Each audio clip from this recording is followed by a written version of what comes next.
para fazer o título de eleitor, e teve sim, depois do vídeo do Nicolas, um crescimento de número de jovens que foram buscar o título de eleitor, e ele realmente influencia muito. Dentro dessa questão de Minas, o Zema, né, se fala muito que ele poderia também ser vice do Flávio Bolsonaro, né? Ele diz que não, que ele vai ser candidato. Olhando pela ótica da política, para o Flávio Bolsonaro seria importante ter outro candidato à presidência da República que faça esse enfrentamento com o Lula, principalmente nos debates, e o Zema pode ser um pouco mais extremista do que o Flávio, que senão o Flávio perde o apoio do Centrão e também o eleitor que não quer votar num Bolsonaro raiz, digamos assim. Mas, do ponto de vista das pesquisas, seria mais interessante o Zema ser candidato a vice-presidente ou a presidente da República, olhando para o Flávio? Olha, tudo depende muito de um cálculo que a gente tem que fazer, que é uma disputa. Existe essa conversa hoje no QG do bolsonarismo, né? De que, olha, dá para matar essa eleição em primeiro turno? Essa é a grande discussão, né? É possível matar essa eleição em primeiro turno? Eu, particularmente, Andrés, acho muito complicado que se acabe em primeiro turno essa eleição brasileira. Você tem muitos candidatos.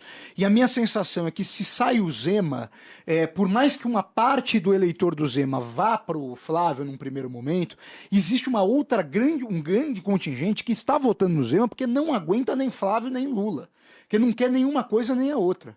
Está buscando uma candidatura de alguém que seja talvez um meio do caminho mais à direita, vamos dizer assim. Ele pegou um estilo sincerão também, sincerão, né? essa história de enfrentar o Supremo Tribunal Federal. Os intocáveis. Ele tem feito essa movimentação que eu acho que pode ter algum rescaldo aí no processo, mas o Zema é uma tendência de que tanto Zema quanto Ronaldo Caiado, na hora do aperto do voto, eles podem perder um pouco de massa para o Flávio. Porque eles estão muito dentro desse perfil mais bolsonarista. Quem pode crescer nesse processo como uma coisa nenhum nem outro, e que a gente tem que ficar de olho nessa candidatura, é o Renan Santos do Missão. Ele é muito desconhecido ainda no Brasil. Tem muita. A gente vê, por exemplo, daí é muito interessante. Ele até hoje gravou um vídeo que eu achei interessante a postagem dele, né? E ele reclamando um pouco do resultado da Quest, comparando com os outros institutos e comparando principalmente com a Atlas Intel, porque a Atlas faz a tomada pela internet, né? Ela faz uma tomada que é diferente dos métodos tradicionais de pesquisa. E nas pesquisas da Atlas, ele já aparece com 5 a 6% de intenção de voto. E na da Quest ele aparece com 1%. Cadê os eleitores do Renan? Né? Na nossa, da Real Time Big Data de ontem, ele apareceu já com 3%. Estamos no meio do caminho aí entre as duas. Mas o fato o Renan Santos, ele já conversa com um público que, quando você pega a pesquisa e pergunta quem que seria a segunda opção, a grande maioria anula, porque é um voto de afirmação. Não é um voto só de, eu não quero, não, é um voto afirmativo. Eu não quero nem isso nem aquilo e gosto de uma pessoa que me proponha um caminho alternativo a tudo isso. E ele está sendo enxergado dessa maneira. Portanto, eu acho que a gente tem que olhar... Ao invés de anular, votar no Renan, é isso? E tem gente que está fazendo isso. Já tem um movimento hoje. Olha, o que tem de diferente é essa candidatura. Né? O que tem de diferente, para quem não quer nem o Flávio, acaba aparecendo esse Renan Santos. Ele ainda é muito desconhecido, tem todo um processo para se tornar conhecido. A gente não sabe se ele vai ter a capacidade de se mostrar diferente mesmo, mas o fato é que as pesquisas hoje já começam a indicar que é um sujeito que a gente tem que ter.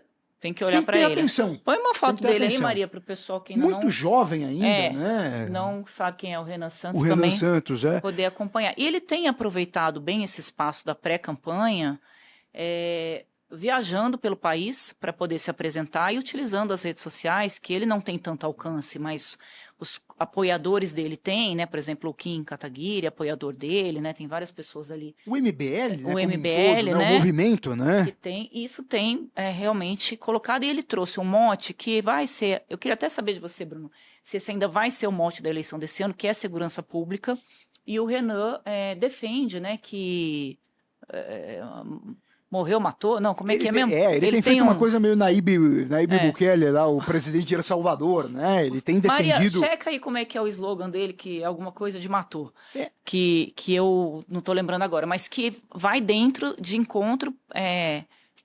a essa demanda do eleitor por medidas com relação à segurança, ou esse já não é mais um ponto Não tenha dúvida. Ontem, um dado me chamou a atenção da pesquisa da Real Time Big Data, que foi o fato de 90% da população brasileira, 90% da população brasileira ser a favor da diminuição da maioridade penal dos 18 para os 16 anos. Que foi um assunto levantado essa semana pelo Flávio, Flávio, o Zema. O Flávio e o Zema, acho que todos acabaram abordando um pouquinho do assunto. Importante.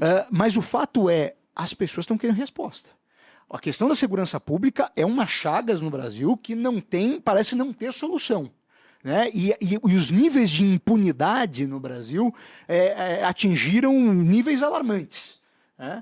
Então, quando vem alguém com um discurso mais duro na questão da segurança pública, não tenha dúvida que há uma demanda eleitoral por esse tipo de discurso. E aí que o Renan acaba fazendo vamos dizer assim, tendo um engajamento quando aborda essa questão. Uhum. O grande problema é que você tem algumas cláusulas aí que são pétreas na Constituição brasileira, como que você muda isso, né? Teria que chamar uma mini constituinte aí para fazer algumas reformas que não se pode fazer por mudança só de projeto de lei, não é só PEC que vai resolver a questão. Então, nós temos algumas limitações, né?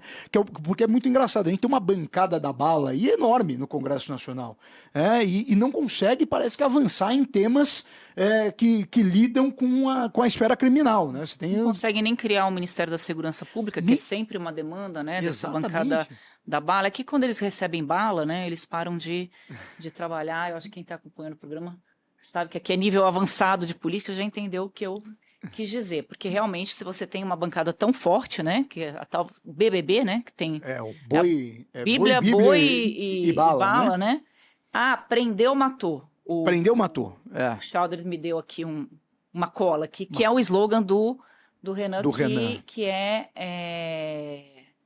que, claro, uma coisa super extremista, a gente não tem pena de morte no Brasil, só que é um slogan que quem está cansado da violência nas grandes cidades acaba partindo, né, para esse caminho de apostar em medidas tão, né... Tinha o coronel Erasmo Dias em São Paulo que falava bandido bom é bandido morto. Não tinha exatamente. Esse que fez sucesso essa frase. Depois o próprio Maluf, com a Rota na Rua, ficou também famoso em São Paulo com esse discurso duro da segurança. O Maluf, aliás, né, também tinha Rouba Mais Faz, né? Rouba Mais Faz, que era do Ademar de Barros. E ele incorporou? Foi incorporado, né? Foi incorporado. Ele roubou o slogan. Ele roubou o slogan.